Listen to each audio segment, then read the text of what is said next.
This episode is brought to you by our Digital Marketing 101 class. This class will equip you with everything you need to know to get started on your very own advertising campaign from Facebook to Google. Welcome to the Wander Creative Podcast, your guide to digital marketing. We'll be talking about everything from organic social media to paid advertising, as well as many other topics.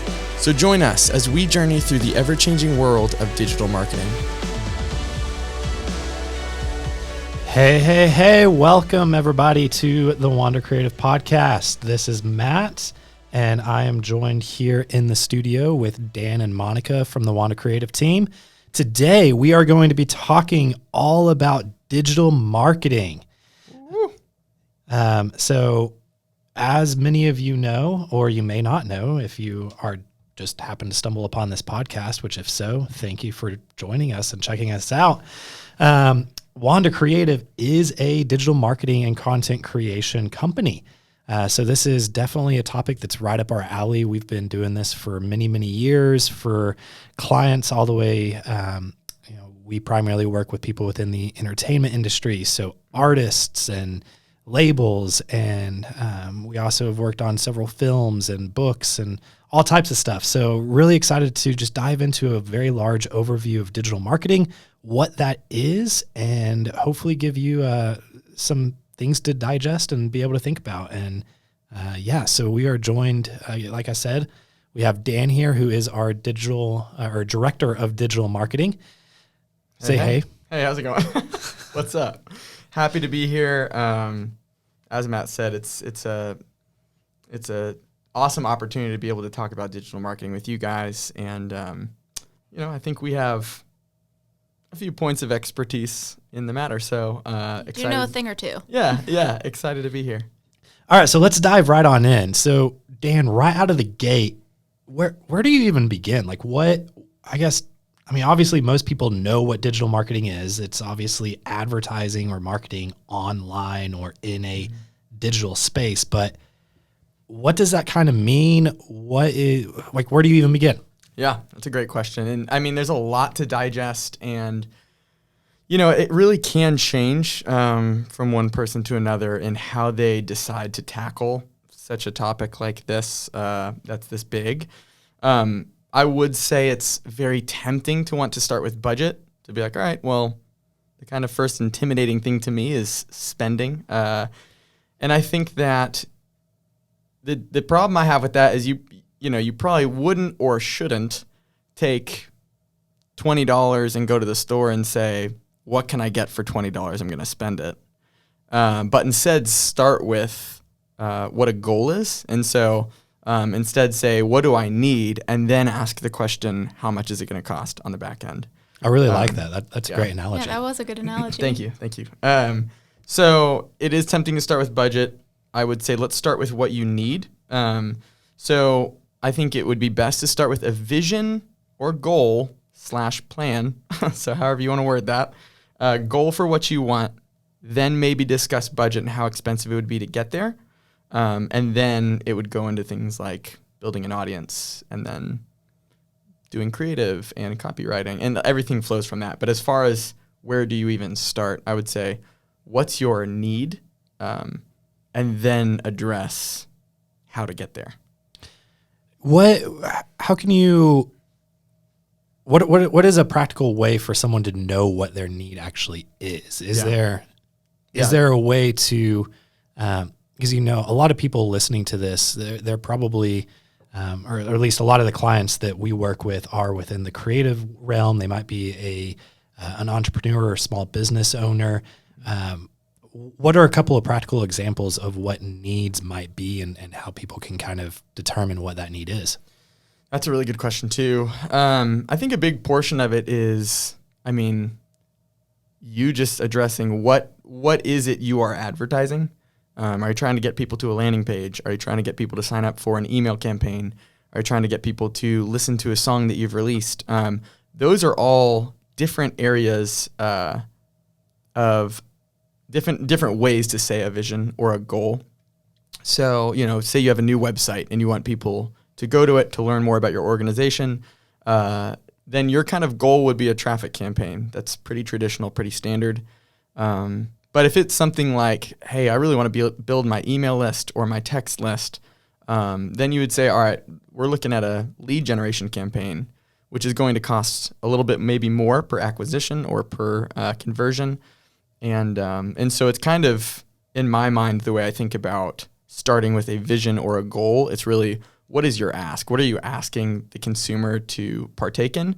Whether that is listening to a song, clicking through a YouTube link to watch a YouTube video, going to a website, lead acquisition, stuff like that. Awesome. That's great. As you were talking, I was kind of thinking through, and, the online world and the online space, it is very intimidating in a lot of ways. And just kind of thinking through some of the things that might be either a hurdle or an obstacle or just this thing, whether it's mentally or, we're talking about the digital world, so it's not going to be physical, but physical in the sense that just, people might not have the knowledge or the know-how to execute something like this that we're talking about. What are some of those obstacles, and how can someone overcome that? Yeah. We've talked about not starting with the budget, but starting with a vision. But in my opinion, an obstacle can be just the fear of spending money when you're just diving in to learn how to run ads. That can be very intimidating right off the bat. I would say for this reason, it's beneficial to maybe practice on something that we would call a vanity ad. And that would be something that is a super cheap conversion, but something that you could be able to practice your advertising on in a way that's not expensive for you. So an example of this would be, hey, let's take a YouTube video, and maybe you don't start with a hyper-targeted audience. Maybe you cast that net nice and wide. And what you're doing then is, you'll get a lot of views on it. It might not be the most engaged users, but it's going to be really cheap and an opportunity for you to learn, how to run the ad, how to report on it, how to look at the analytics. So I would say to me, a big obstacle is like, man, I'm really scared to spend money. And I think a way to fix that would be practicing on a very cheap conversion that would allow you to get comfortable with the advertising tools and all of that. So when you say very cheap, because I'm imagining some of the people out there listening right now don't really have any way of knowing what a benchmark is. So like when you say really cheap, are you kind of talking about that daily spend? Or are you talking about the actual results, or what are you talking about there? Yeah. Thanks for clarifying that. I would say, it's different. Google is kind of this different beast than something like advertising on Facebook.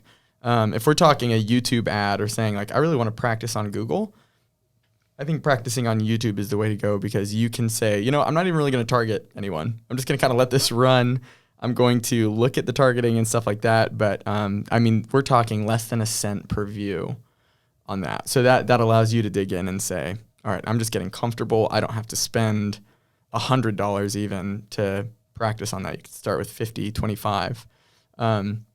Then on something like Google, you could run a like campaign for your Facebook page. Sorry, I think I said Google. On Facebook, you could do something like a like campaign for your Facebook page and just not really target it that much to anyone in particular. And you might be getting likes on your... this isn't a long-term goal. This is an opportunity for you to really practice and build a little bit of confidence while not spending money on an audience or something that doesn't cost that much to convert. So that's a very short-term goal. We wouldn't suggest that long-term because you do want to be converting people that are high-quality audience that's likely to convert, that you can kind of trickle down your advertising funnel, which we can talk about later.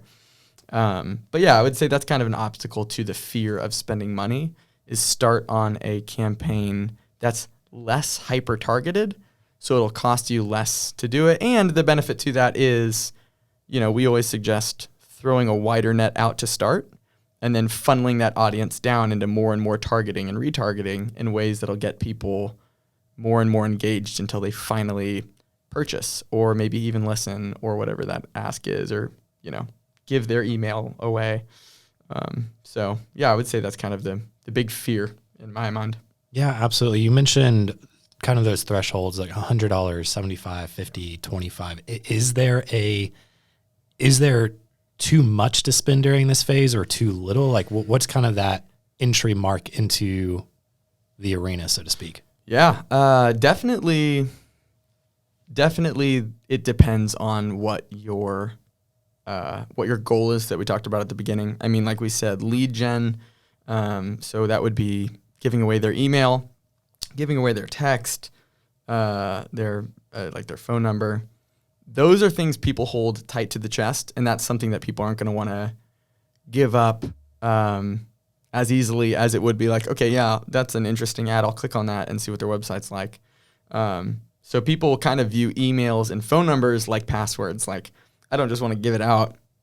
So knowing that going into your campaign, if you're wanting to build an email or text list, that's going to be a much more expensive ask than it would be to like view my YouTube video. So I think that budget really does change with your ask.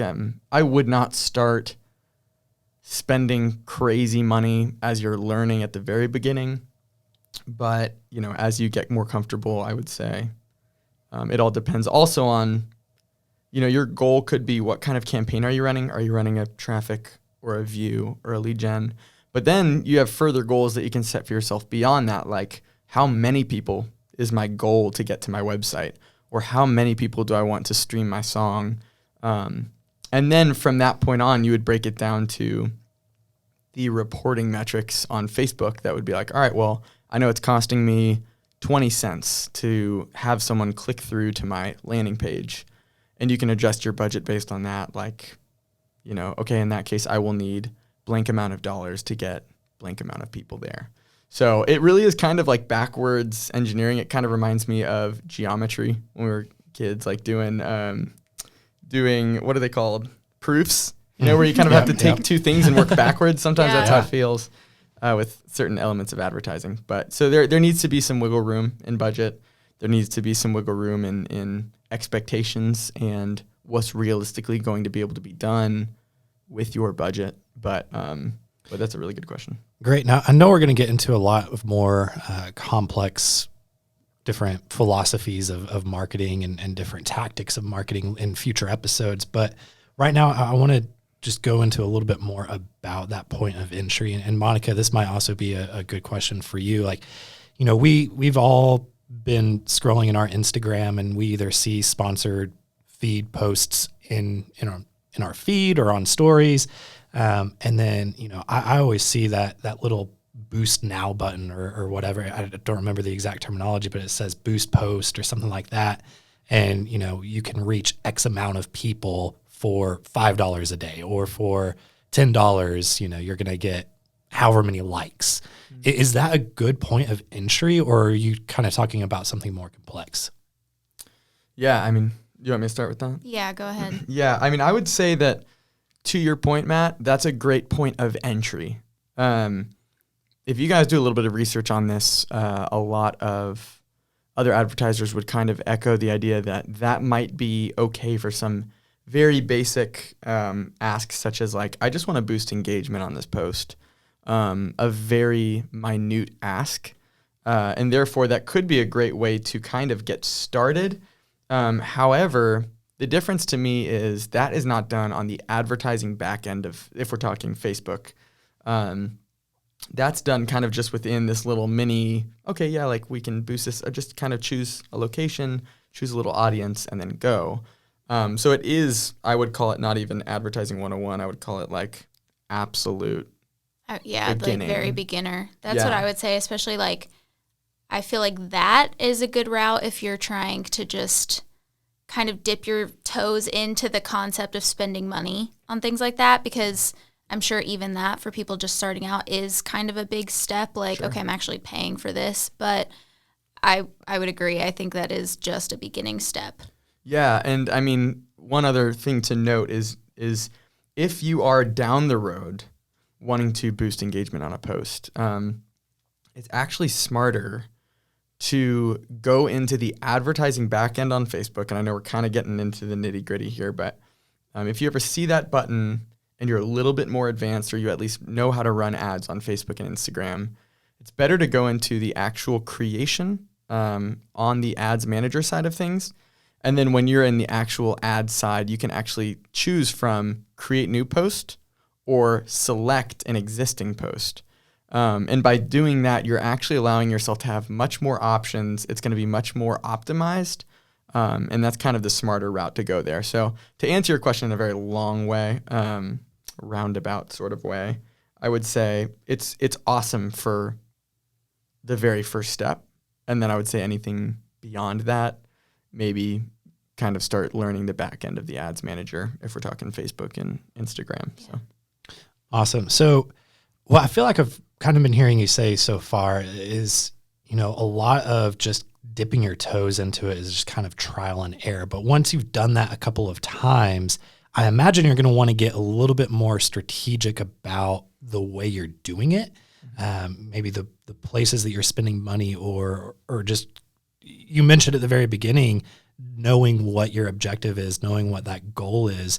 How do we go from just dipping our toes to trying to put together more of a formal plan to get to that goal? Yeah, definitely starting with an advertising game plan. So that would consist of a few things, and it changes from person to person. But generally, they consist of strong creative. So an image or a video or a moving image, which is kind of trending a little bit now, that is really captivating. And I think what's interesting is to kind of look at it from our perspective as, digital marketers. It takes a lot for me to click on an ad now as an advertiser, because I'm like, I do this all the time. I don't want to see any more ads. But I will say, kudos to the brands that get me to click on them at this point. And it is advertisements that are really like visually captivating. I'm a pretty visual person. So there was one that I saw, an example that was a Christmas one. It was a Christmas Carol. It was like the new kind of dark version of it. And I remember it was just kind of this image that was zooming out slowly, and there was just some movement to it. And there's some apps that you can download that will allow you to do this to images, but it just added some depth, and it looked really cool, and I absolutely swiped up, and I ended up watching it. So they converted me through that really neat, strong creative. So I would say that's important. Something Monica will talk about in a later episode, but we'll get into it a little bit here as well. Strong copy. So writing strong copy, I mean, Monica, you can attest it goes into organic socials, right, as well as paid. Mm-hmm. So are you speaking in a way that resonates with the audience well, as much as the visual might be? I mean, it's important to note that I'm a visual person, but a lot of people are more like mental than visual, and so they would like to read through it and say, "Oh wow, that spoke to me." So strong copy is one. A smart ask. So that's another really important thing. What are you asking from people, and how are you asking it? That does kind of fall into the copy a little bit, but it is a little bit different of how are you leading people there. And that ask comes from the smart offer a lot of times.